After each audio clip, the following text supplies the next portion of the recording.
Hi, everyone. Welcome to tonight's webinar. I'm Beck. I'm from the city of Stonnington.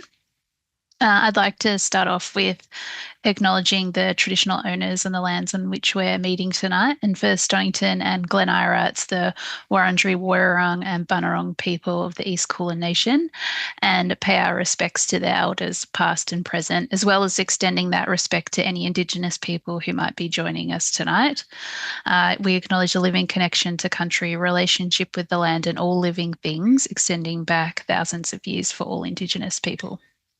Like I said, thank you so much for joining us tonight. It's actually the third in a four-part webinar series focusing on moving to an all-electric home. If you've missed any of the earlier ones, we're going to be grabbing the recordings and popping them on our website, so you'll have access to them at a time that suits you. We're really happy to be partnering with Glen Eira City Council tonight, and Bruce Paxton, who's the coordinator, is joining us as well, which is great, with delivery by the experts at Renew. The program sits within the Community Energy Efficiency Program at the City of Stonnington and the Climate Emergency Response Program at Glen Eira City Council. And now, to get on with things, I'm really excited to introduce our speaker for tonight, Andrew Redaway. Andrew is an energy analyst who has been involved with Renew for 10 years now.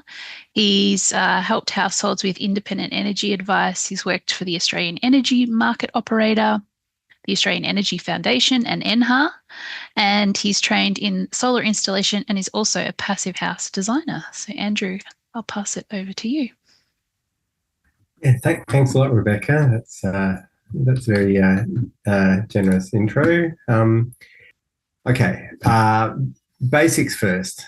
We all pay electricity bills unless we happen to be off grid, like maybe way out in the bush and you have no power line from your house to the poles and wires. And if that's the case, then you're on batteries already, and you're probably pretty well up to speed with things, and in a more demanding environment than in the suburbs.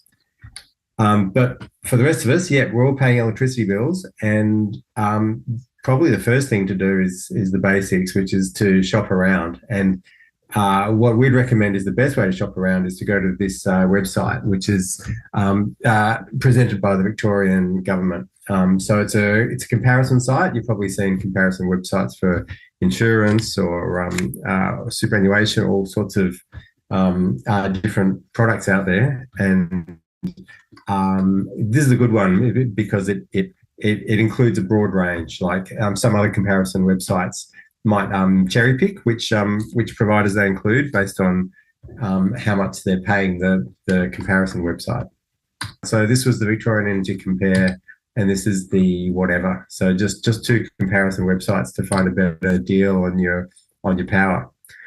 Okay, so solar and batteries and EVs and all these sexy things are really so hot right now, but it's good to not neglect the things that just work and have been proven to work over since forever. And what we're seeing here is a picture of insulation bats in the ceiling. So normally go on top of your plasterboard on your ceiling, and so that's just acting as a blanket for your home. So it helps keep the heat in winter and helps slow down the rate that heat is going to soak in summer coming down from the sun. So yeah. Think about those things as well, and Stonnington has put on webinars on those as well, which is great. Sorry, and the energy rating, that's actually not for the insulation bat. That would be a bit funny. You've probably seen these in like white goods retailers, so on fridges, washing machines, dishwashers, those sorts of appliances, and the more stars the better. But one thing to be aware of is if you're comparing like an old fridge that you've got from 10 years ago or something against a new fridge in the retailer, you might see your old fridge has got 4 stars and the new one's got 4 stars. So you think, it's only as good as my old one. It's not that good. they they make it tougher regularly to reach like a 4 star or a 5 star standard. So yeah, a new 4 star would be a lot better than an old 4 star from 10 or 20 years ago. So if you really want to see what's going on, this number, the energy consumption, is a good one. So that's how much energy over a year you'd expect that appliance to use, just giving a typical kind of usage pattern. So that's the best way to compare apples for apples. Okay, we'll just do a quick run through on solar because Stonnington's done webinars on solar, and the focus of this presentation is really about the batteries. Okay, yep, it's got a direct environmental benefit. So I'll be explaining more detail about like feed-ins, that kind of stuff. And yeah, one question that people sometimes ask is, well, with solar panels, like, and batteries actually, like, sure, the solar panels generate electricity and the batteries give you benefits, but it also takes energy to produce the glass and the aluminium and the silicon solar cells and all the rest of it. So, you know, if you're using more energy to make this thing, is that even worth it? And yeah, we've looked into this in detail, and yes, if you look at the panel side of things, even including all the aluminium and everything, and transport from China, for example, then yeah, the solar panels are going to generate enough energy to cover the energy that was used to build and transport them very quickly. So just 1 or 2 years probably. With the batteries, it might take a little bit longer, but yeah, you're still, yeah, with these energy related products, that equation is good. Okay, we're talking about solar panels that generate electricity, not the hot water type. Yeah, we're up to about 1 in 3 Australian homes that have solar, and that includes all the apartments and things. So yeah, we're doing pretty well. Yeah, not that many have batteries at the moment, but the rate of, or the attachment rate, as they say, like if out of people who are installing a new solar system, now it's probably 1 in 5 would be installing a battery at the same time. So yeah, starting to get up there. Okay, some pictures are always good. So all right, typical solar system. So you've got your panels on the roof. They're catching sunbeams, and so sunbeams are basically knocking electrons out of place and pushing those electrons down to the inverter, which changes the electricity from like the solar panel type of electricity to the type that you need to use in your house for your appliances, and also that can go out to the grid. So that's 240 volt AC, alternating current. So yeah. Your solar inverter would be sending that electricity to your switchboard. So that's in your house. You'll have like a panel with like doors that open up and all those little circuit breakers, those little switches. So if you overload something, then the circuit breaker flicks up for safety, and your lights go out or whatever it was that was overloaded, and then you come back and push it down again to reset it. So that's your switchboard. So that's how your power's getting back into your house from the solar system. You've obviously got appliances that are using electricity, and we have the grid. So this slide's a bit weird. Not sure what's going on there. Oh, it's talking about the feed-in tariff. So that's in units of cents per kilowatt hour. Okay, so if a kilowatt hour is a unit of energy, that's what you see on your bill, like how much you've imported from the grid over the last month or 3 months, depending on how often you build. A kilowatt hour. So just to give you an idea, if you ran your microwave for about an hour, it would probably use about 1 kilowatt hour. And uh, typical Victorian home like would average about 13 or 15 kilowatt hours per day that it's consuming. But that does vary heaps because the variety of different appliances and households is really impressive these days. Like there are some households that don't use much energy at all, and then there's others that have big pools, heated pools, electric vehicles, massive IT setups doing interesting things. You have people that have big families with lots of teenagers that are playing sport and they're having lots of showers per day for long showers at high flow rate. So all those types of things can use quite a lot of energy. So the average house there's not many average houses anymore. There's like just heaps of variety. That's something to be aware of. Okay, so if you're generating solar and you're generating more at that point in time that what your appliances are using, then the excess gets automatically pushed out to the grid. So it's great. You don't have to worry about it.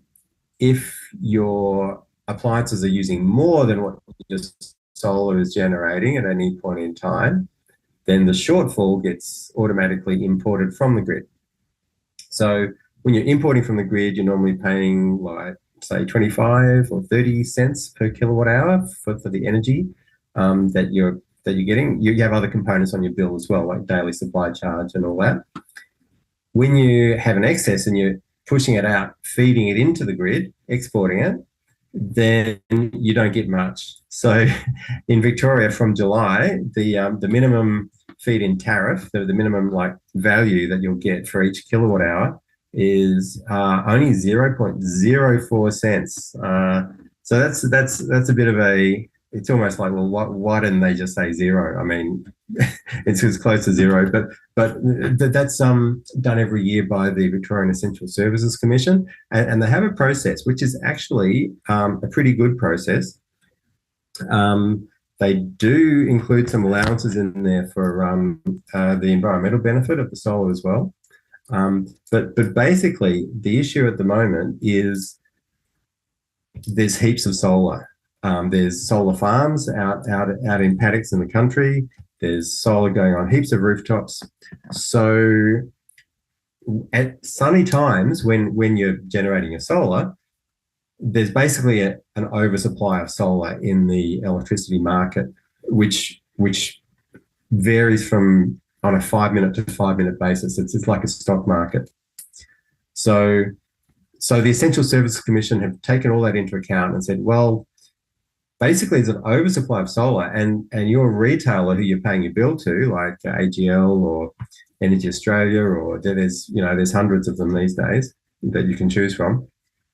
The value that they actually get, like what's the cost saving to them of your solar, and it's basically at those solar times, it's basically not much. I mean, because the wholesale energy price is a lot of the time it's negative, which is a bit of a mind-bending concept.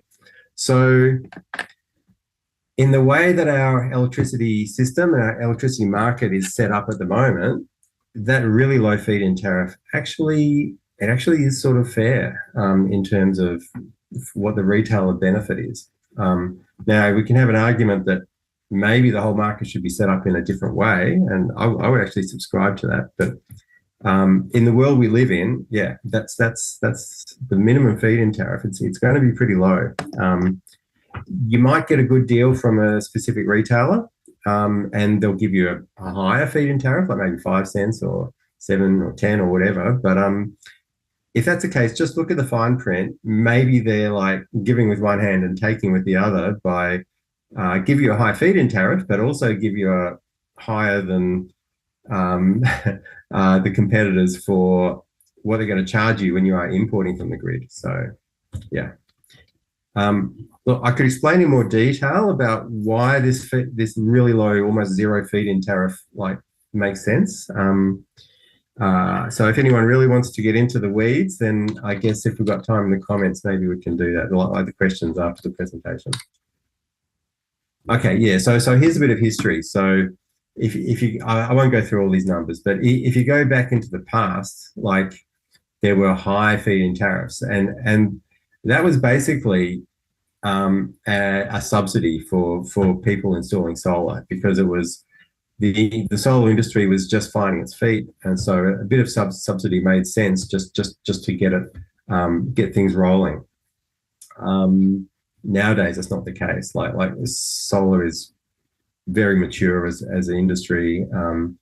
Uh, should be no need for a subsidy that gets paid by all the other electricity consumers or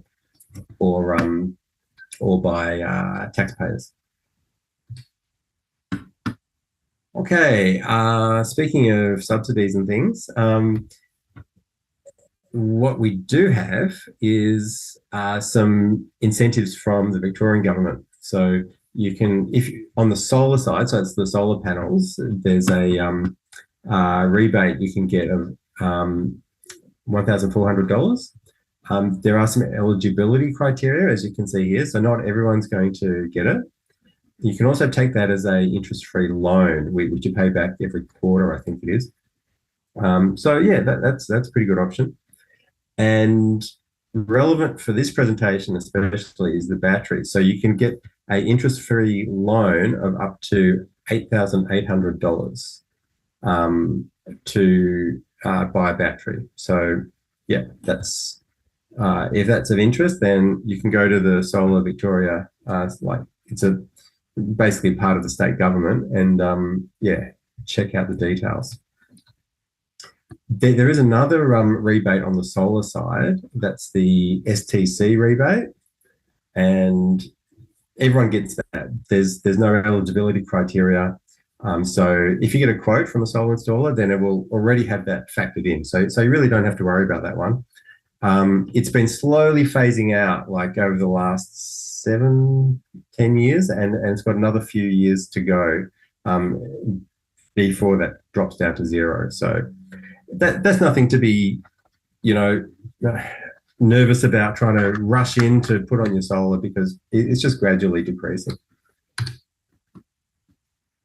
Okay, another thing is export limits. So if you've got excess solar and you're pushing it out to the grid, well, one of the questions is, if all of your neighbours are doing the same thing, then is there a point at which the grid can't handle all this electrical power being pushed into it? And the answer is yeah. Like the cable going down your street is a certain like thickness, and if you try and push too much, then you might actually overheat. You might overheat those power lines. And the same sort of thing with the transformer, like a big grey box on usually up a pole somewhere, which is like feeding the power into the cables. So yeah, there are some constraints in the local distribution grids about how much power can go in, and well, yeah, it's actually a good thing that there's so much solar going into the system. Like if you'd looked at this 20 years ago, you wouldn't have believed that there was going to be this much solar. So it's great, but a side effect is that there now has to be some control over how much power is being fed into the grid, because you can start to exceed some of those constraints. So usually the sort of old way of doing it was to have a fixed export limit. So 5 kilowatts was a typical export limit. So like standard solar system would be like, say, 14 solar panels, 6.6 kilowatts of solar on a 5 kilowatt inverter. Okay, well, that's fine, because the inverter can only put out 5 kilowatts. And if that's your export limit, then job done. You don't need to make any special like systems to reduce it. If you put on a bigger solar system, then your installer would put on like a limiter, so that if it was really sunny and you weren't using much in your own home at the time, then it would like throttle the output from the solar panels to make sure that you weren't exporting more than 5 kilowatts. So that's like a static export limit. So that works, but there is a better way, because if you think about it, like a static export limit, it's like it's like reducing the speed limit on your roads to like 30 kilometers an hour all the time, just to take account of, if you have to do roadworks or something. It would be better to have a higher speed limit on your road, and then only reduce it when you need to, when you actually have an issue. And so that's coming in soon. So that's like a flexible export limit, or a dynamic operating envelope, a couple of things they call it.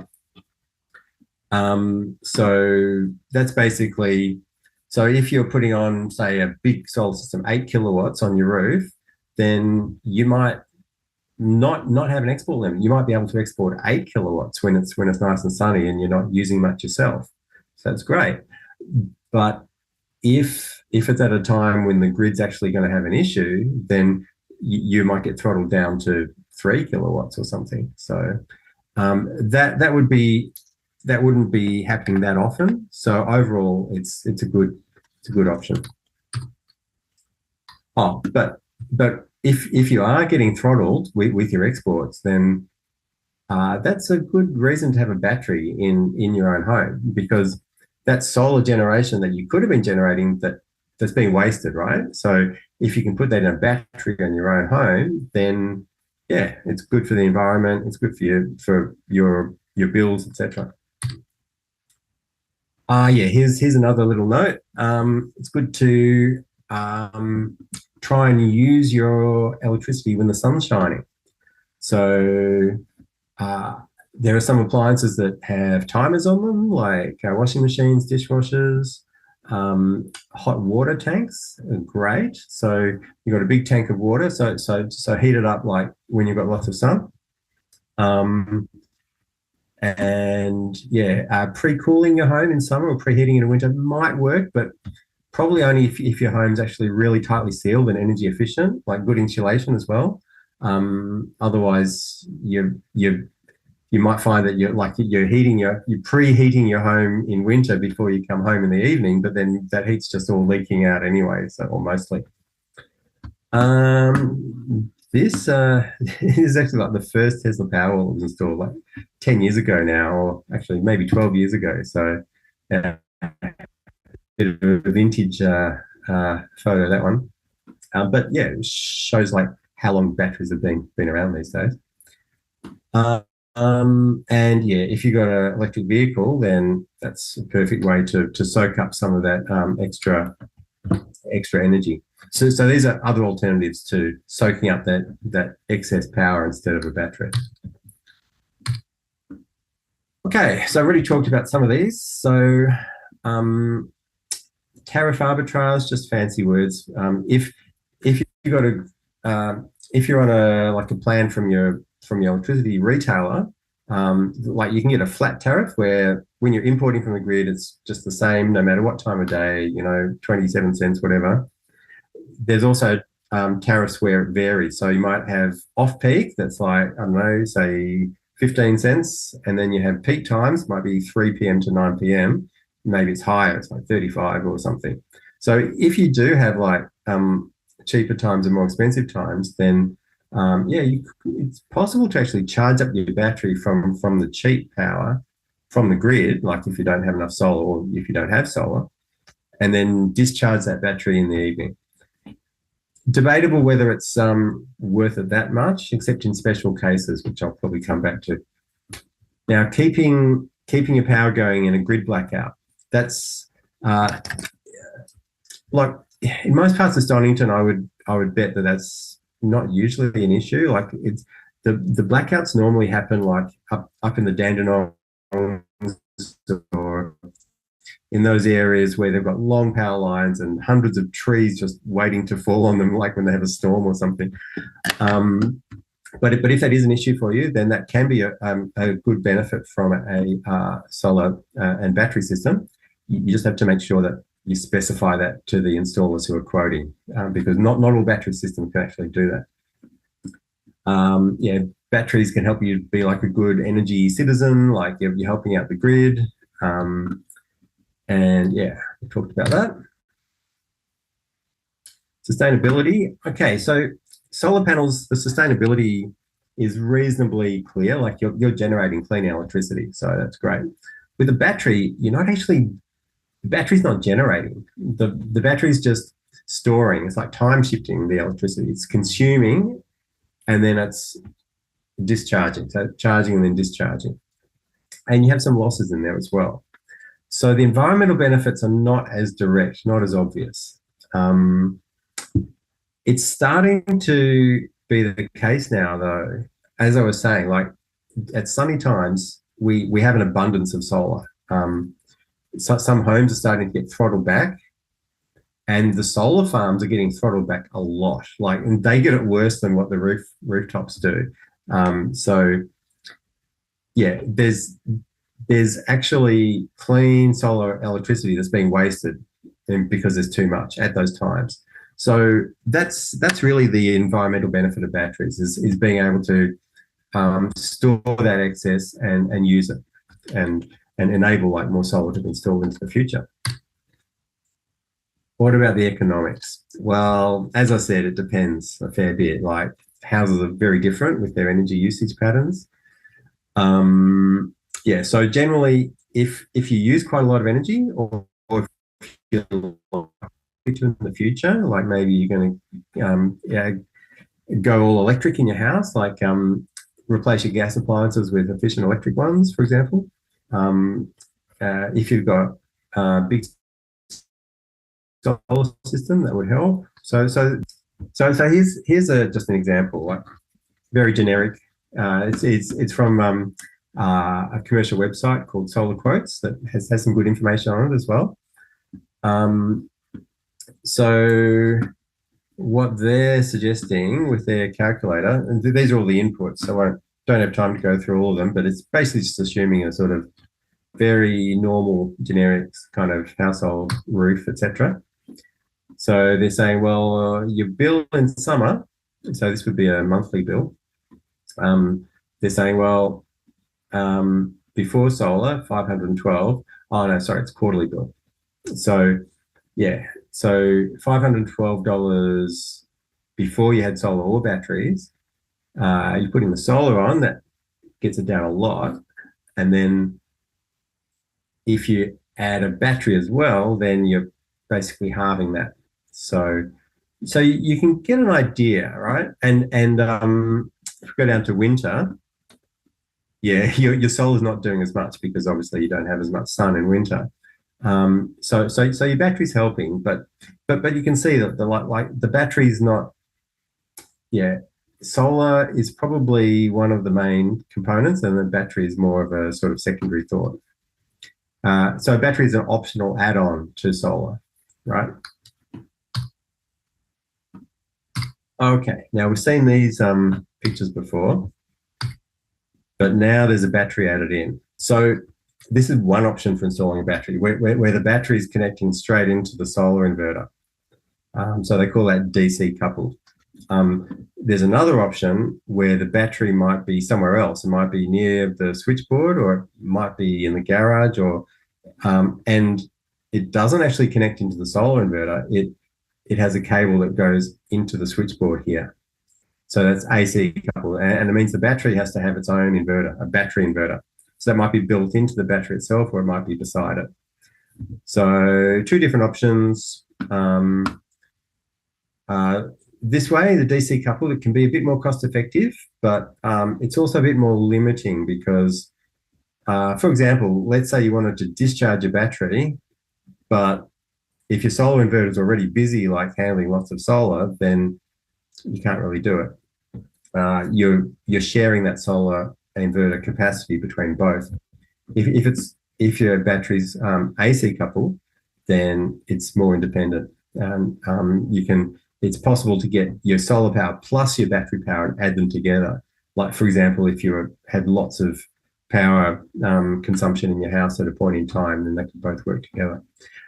AC coupling is also easier to retrofit. Like if you've already got a solar system, you want to add a battery, then it's easier to have the battery just connect straight into the switchboard.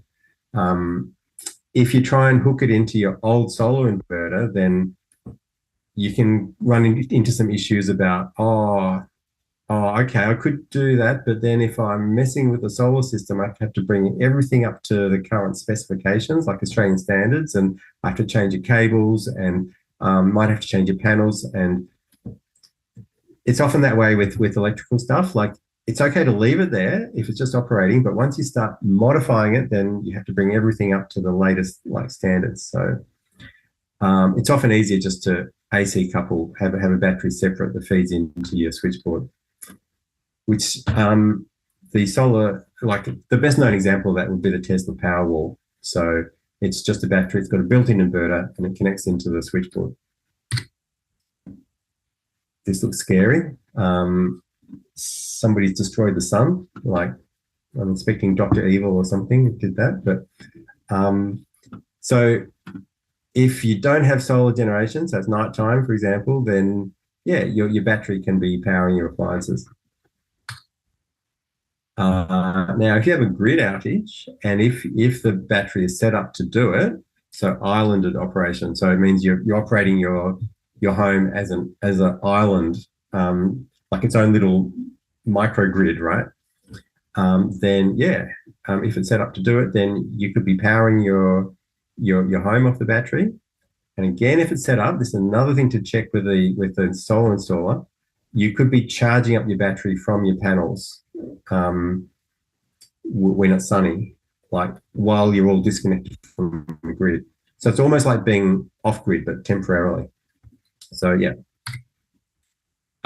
typical energy use pattern. So you have a bit of a peak in the morning, bit of a peak in the evening, not using so much in the middle of the day. Although, as I said, it varies a lot. It is just, again, a sort of cartoonish like version. So yeah, you've got excess solar generation often on a sunny day. So then you could use that to charge up your battery and then you can discharge your battery later on. Okay, virtual power plants sounds a bit tricky, and they can be a little bit tricky actually. But basically, what it means is it's a special deal for you, like with your electricity retailer or maybe with a different company, and they give you like an extra incentive to get your battery. Maybe they make it cheaper to buy, or maybe they give you like an extra ongoing benefit off your bill, for example, to get the battery. But the catch is that you're giving them permission to mess with your battery sometimes. So what that normally means is that they would remotely send a signal to your battery that says, okay, discharge now. So that might be because if you remember, like the wholesale electricity market like jumps around like a stock market every 5 minutes. And if that wholesale price is really high, that doesn't really affect you because if you're just on a normal residential tariff, right? But it affects your retailer. They're incurring a high bill for the energy that they have to pay for out of the grid. So if they can tell your battery to discharge, it saves them a lot of money. Like just of those, might only be a handful of times a year. So that's the idea behind a virtual power plant, like, right? And so the same battery, it's giving you what you want, like 360 days of the year, and then it's giving the retailer what they want, like a handful of days a year as well. So it's a win-win. So that's the ideal situation, but I would just say read the fine print because, yeah, is it going to be like that, or are they going to be messing with your battery like every second day, and you're not going to get the benefits you want out of it, for example? So yeah, if you're going in one of these special deals like a virtual power plant, then you have to read the fine print. Okay, yeah, I think we've covered that. Okay, so battery information resources, there's a list here, but even though we've got this slide here, we've got a lot more material to come, but I think that's going to be put in the chat or something, so it's available for you guys. Okay, some tips on buying one of these systems, either solar or battery or both. We've already talked about that one. Interest-free loans. So some things to think about. before you just dive in and go, yes, batteries are sexy, I want one. Yeah, have a think, like, how much are you actually spending every year on energy? And for that, consider not only electricity, but everything like gas, LPG, firewood if you use it, and even petrol and diesel for your vehicles are relevant as well, as you'll see. Think about your major appliances. Like, are you likely to be replacing appliances? And if so, maybe you go all electric instead of gas. That, if that's the case, then your electricity consumption is going to go up, and you might want more solar, bigger batteries.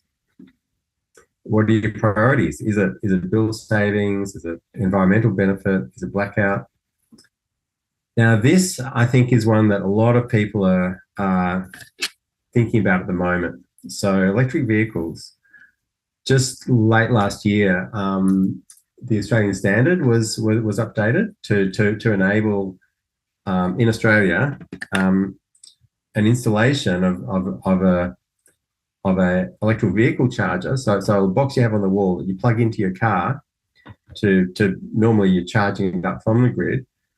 But that same cable that you use to charge up your car, it could also be used to use your car as a battery to power your house. So the idea there is, well, if you were going to get an electric vehicle anyway, just for transport, well, at least while the car is at your house, then that can be your battery as well. So maybe that's a better option than paying for a like a standalone solar battery type thing. And the battery in the car is way bigger. So, like typical home solar battery, we're talking maybe 10 kilowatt hours or 15 kilowatt hours. Electric vehicle, they're usually like 40, 50, up to 100 kilowatt hours. And the EV manufacturers can buy batteries for a fraction of the cost of what you can to have a battery like installed on your home. So yeah, you could potentially be getting a 70 kilowatt hour enormous home battery for not much money, just basically the incremental cost between your normal EV charger and your bi-directional EV charger that can go send electricity in both directions. So it's not actually ready yet. Okay, there were some examples with the old Nissan Leaf that used the old charger, but that's obsolete now, basically.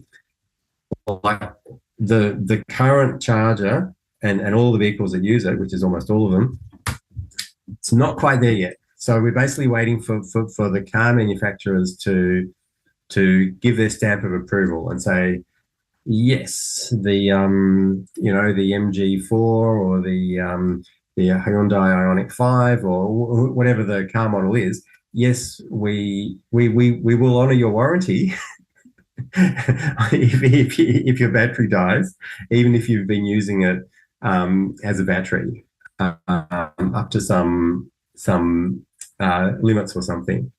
So that's basically what we're waiting for. There are a couple of charges that are available, but yeah, this could happen very fast. Like if the car manufacturers just say, okay, we've tested our cars, yep, it's all good, go ahead, and yeah, then they'll probably all pile in because they don't want their competitors to have an advantage over them. So within the next 6 months, I think we're going to see this actually happening using electric vehicles as batteries. So that's vehicle to home, vehicle to grid, and those are the buzzwords. Oh, you can already use a lot of EVs as a battery, but just to put an extension lead in, just to run a few appliances, not really to go through your switchboard and power your home. Yeah, other questions here that we'll come to. Okay, so here's some calculators and things that can help you work out, like, do I go solar? Do I go solar plus battery? What size do I go? Yeah, so some options for you. Okay, let's talk about some pitfalls to avoid. Now, I'll just talk about this picture first, okay?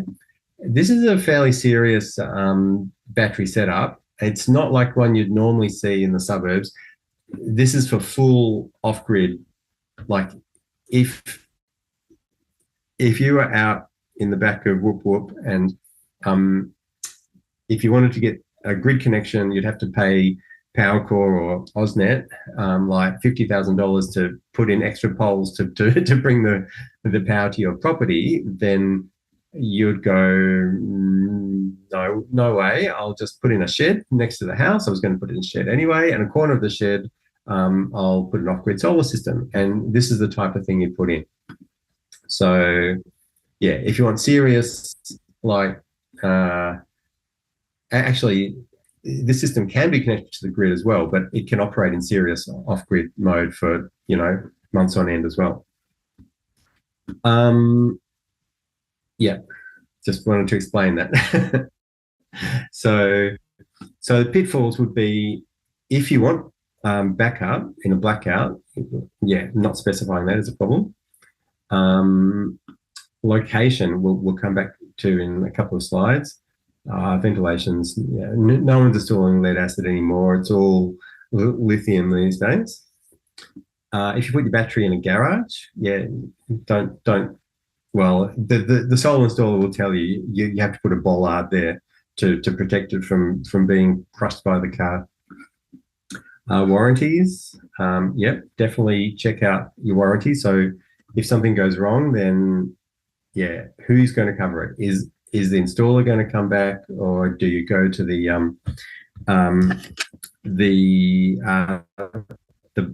company that's actually sold you the system? So the installer could be a subcontractor, right?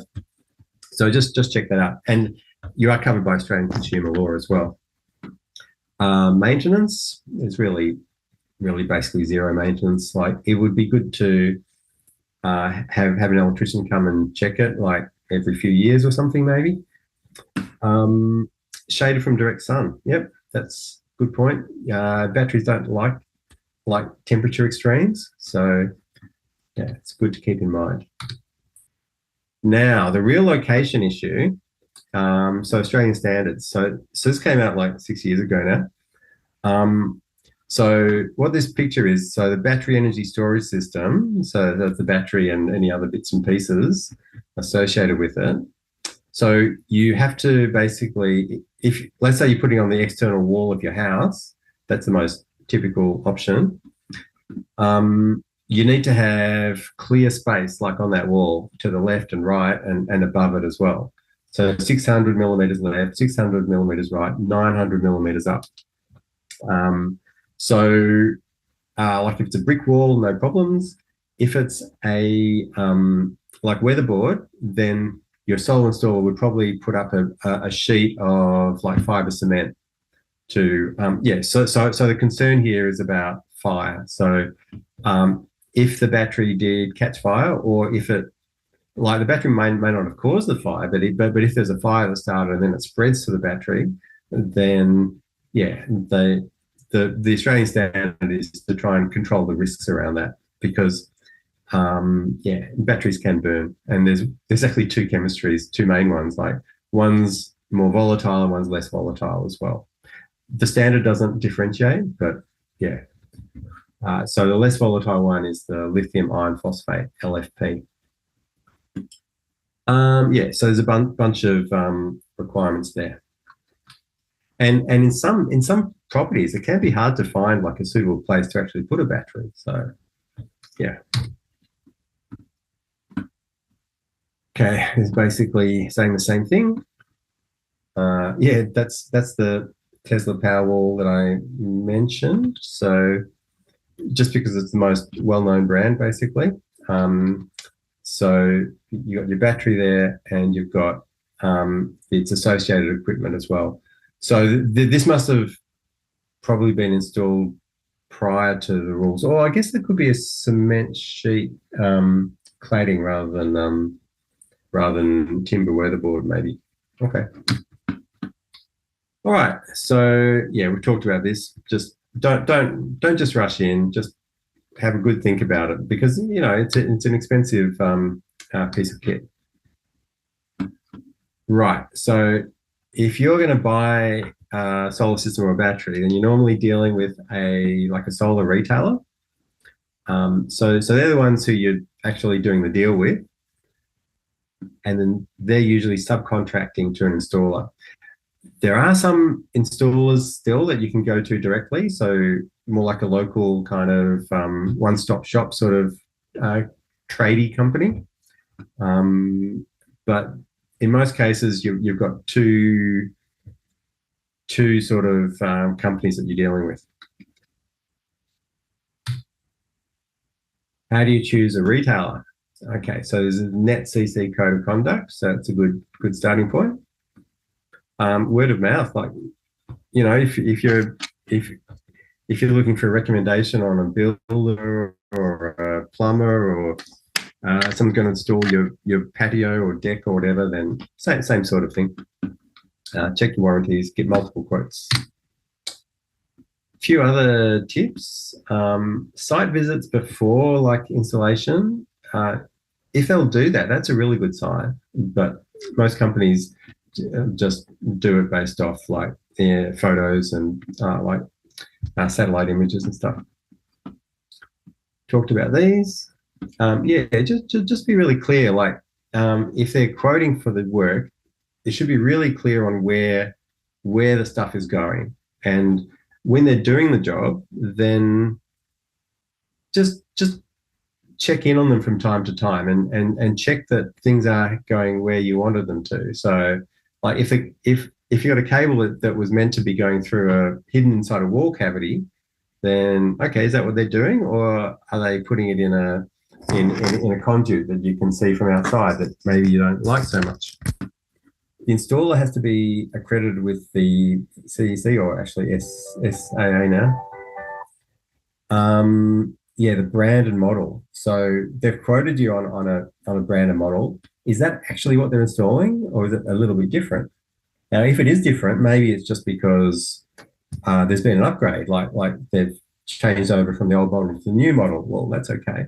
But in some cases, we find there's been like a switcheroo, and maybe you're not getting something quite as good as what it should have been. Warranties. I won't go through the details, but yeah, look into your warranties. Okay, so that's a presentation. Got a little bit of time for questions, I guess. Thanks, Andrew. There's a lot of detail covered in that one, but we do have a couple of questions, and yeah, just a reminder, if you had any, please pop them in the Q&A box. So there's one that says, is there a role for home batteries to support network firming? I think you kind of touched on this with the, was it VPP?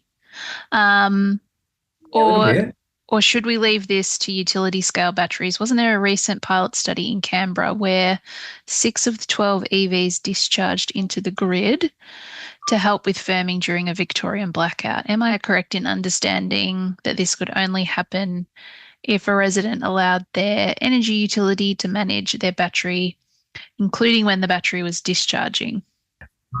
There can be around. So what this is really talking about. So there's the energy market, like I was saying, where so you're paying say 27 cents or maybe 15 cents off peak and 35 cents peak or something, right? And then you've got the wholesale energy market that can go, instead of like 35 cents, it can go up to $14 per kilowatt hour, like at maximum. And then at other times it can be negative. So that's one factor.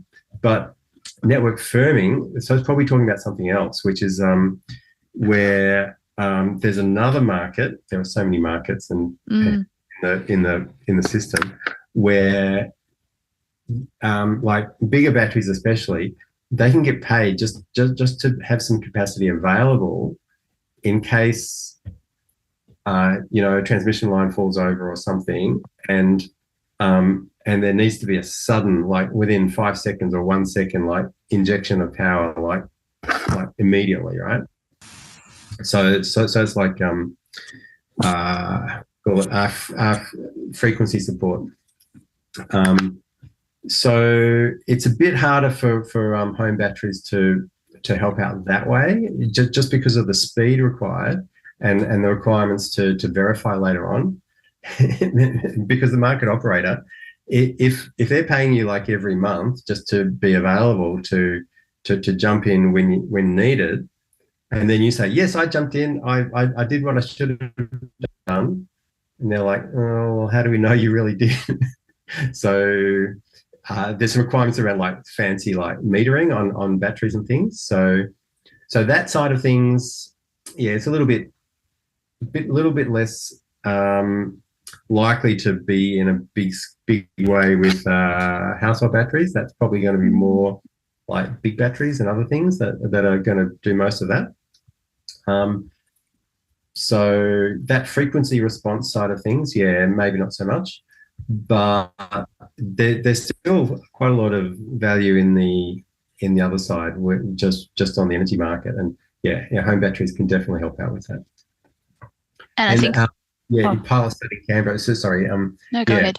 Yes, that was a pilot study. Yep, and it was using the old Nissan Leafs that used the old plug, unfortunately. So not that relevant to most people, but yeah, that is going to come, and it's already proven on the new plug, like in other countries as well.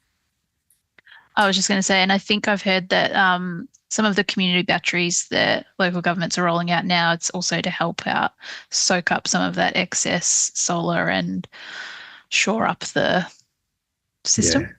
Yeah. That's right. Yeah. Okay. Another question. If I were to buy an EV now, would I be able to take advantage of bi-directional charging later on when manufacturers have come on board? That's a good question. It's a little bit unclear.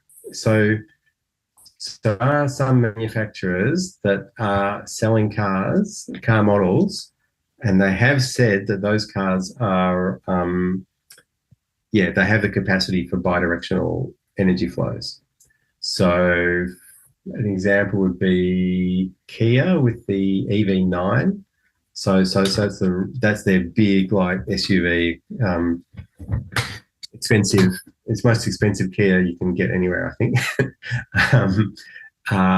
So they've said that it's got the kit in it to be able to do it. That's not quite the same as saying, yes, we're going to honour the warranty if you do it. So that's why it's still a little bit murky. But over the next 6 months, I think a lot of that's going to become clearer. So I would be wary of like making a EV purchase now, like on the assumption that it's going to work. There's some cases where maybe it will.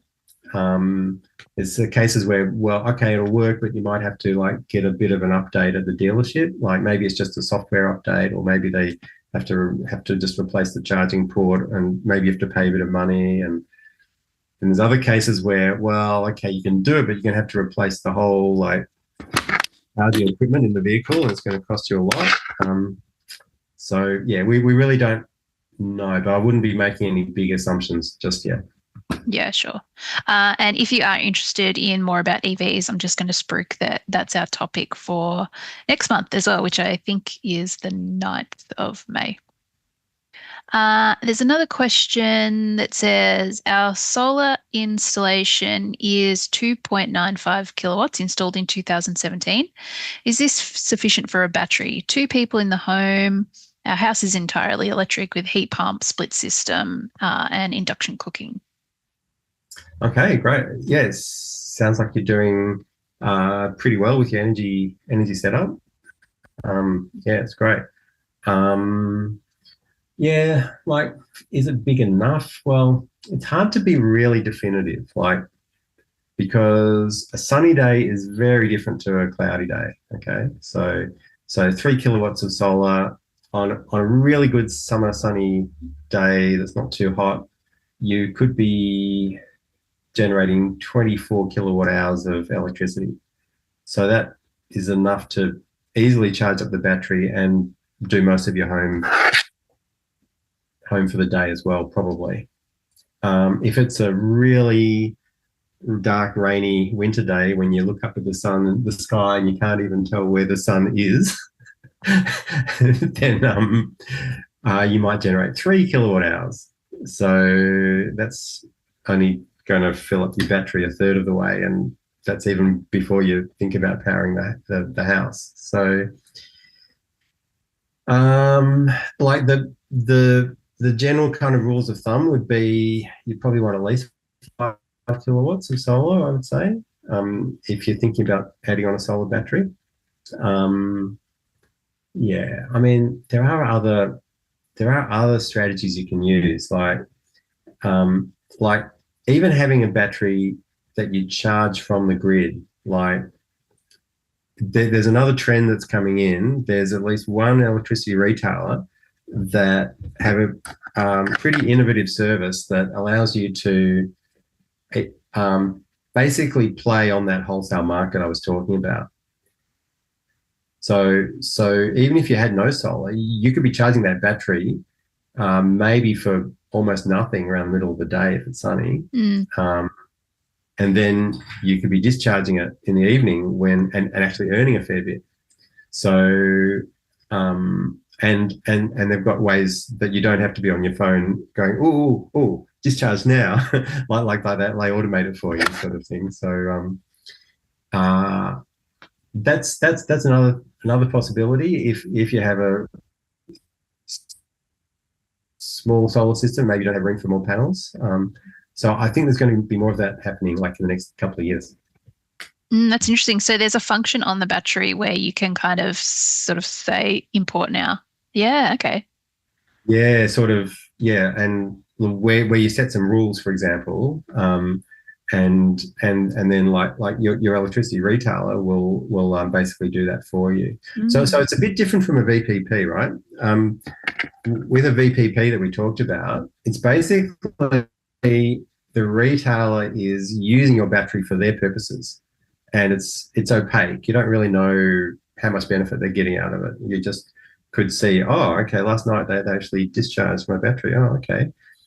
So that's a VPP model, and yeah, they'll give you some financial benefit for that, but the newer kind of model I'm talking about is where you get the benefit of the financial benefit of what your battery's doing, like in the wholesale market, and you can see that benefit, and the retailer is just facilitating it basically. So I think that's the way things will go a bit more in the future.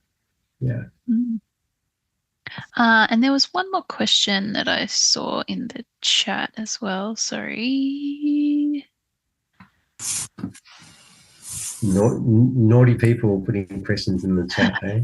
Yeah, that's okay. Why would you must have mentioned about potentially what was it? It says, why wouldn't you want a system that allowed you to use the battery during a blackout? Why wouldn't you? Yeah, like no, it's a good feature to have, like all else being equal.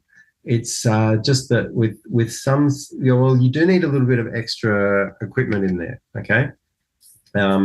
So one of the things that you need if you're going to power your home in a blackout is you need like an extra switch in there, like big switch that will like positively disconnect your home from the grid. So you might be thinking, well, hang on, you've got a blackout. Why do I need to disconnect? Well, if you're powering your home in a blackout, you don't want to also be trying to power all your neighbours at the same time, right? So it's one thing, and it can also be safety issues. I mean, because if you've got someone coming and working on the grid, and then you're putting power in, then that could be dangerous for you. So generally, if it has like grid backup capabilities, it might be a bit more expensive. But it's just like the range of systems available, right? There's only a subset of systems of batteries that have all those capabilities. So if that's what you're specifying, then you're probably restricted to a smaller pool of batteries you have that you can choose from. Oh yeah, and like you'll find that a lot of companies that are selling batteries or installing batteries, they'll only have a fairly limited range of like manufacturers and models that they work with. So I guess like car dealerships, like yeah, if you go to one car dealership, you can't find a Volvo and a MG and a Kia and Yeah. and a, yeah. So they'll have yeah. So if you want access to like a broader range of models and brands, then you might have to look at more than one company Yeah, to sure. choose. Okay. Oh, there's one more question. Not a question, more of a share for your information for the group. Recent bipartisan Australian Senate inquiry into residential electrification came out in March, and it absolutely recommends continued support for more home batteries, especially for renters and people on low income. Definitely. Thank you very much. Uh, Yeah, whoever shared that. If there's any other yeah. If I can questions, comment on the oh comment, yeah, go for it. yeah, yeah. Look, more batteries make sense. I think. Uh, there is a question about like equity and fairness, like across the whole community, because like all of this technology that we're talking about is great. It's really cool. It can provide a lot of benefit, but there's a risk that like it's only available to a subset of the population, like especially those, well, if you can afford it for a start, but Mm. also if you live in the type of home where you can actually install this, like you've got the space, you've got the electrical setup, you don't have to negotiate with a landlord. Those if you've got a detached garage, then you've got more choices about charging EVs. So those sorts of people have we have a risk that like energy haves and energy have nots, like actually exacerbating the disparities in society that we already have. So overcoming that, it's probably not as simple as just giving some like subsidies on the batteries, for example. There's sort of more like intrinsic issues built into the whole energy like market, and yeah, yeah, I could go on, but yeah, look, more batteries is good, but like from a policy point of view, I think we really want to like help the people who are not engaged with any of this, like the people out there that don't have the brain space, or the skills or the inclination, or the language abilities to engage with all this stuff, right? Yeah, that's probably the main priority is to make sure we have an energy system that works for those people as well as the people who are in the prime position to take advantage of all the tech. Yeah, I agree. And I think it's something that's been flagged. And I guess it's just a process that we need to work through as all different levels of government. Okay. Yeah. Oh, there is another question. Love this. What's the system called you referred to that feed into the battery when the tariff is low? Right. So this is going to be fairly specific to individual like companies that are offering products. So I was talking about like electricity retailers. So you might be currently with AGL or Origin or Lumo or Red Energy or whoever. So to take advantage of this sort of thing, you actually have to switch from them over to a different retailer, and you'll be getting benefits on your electricity bill that they send you. And the only one that I'm aware of that currently does this is Amber Electric.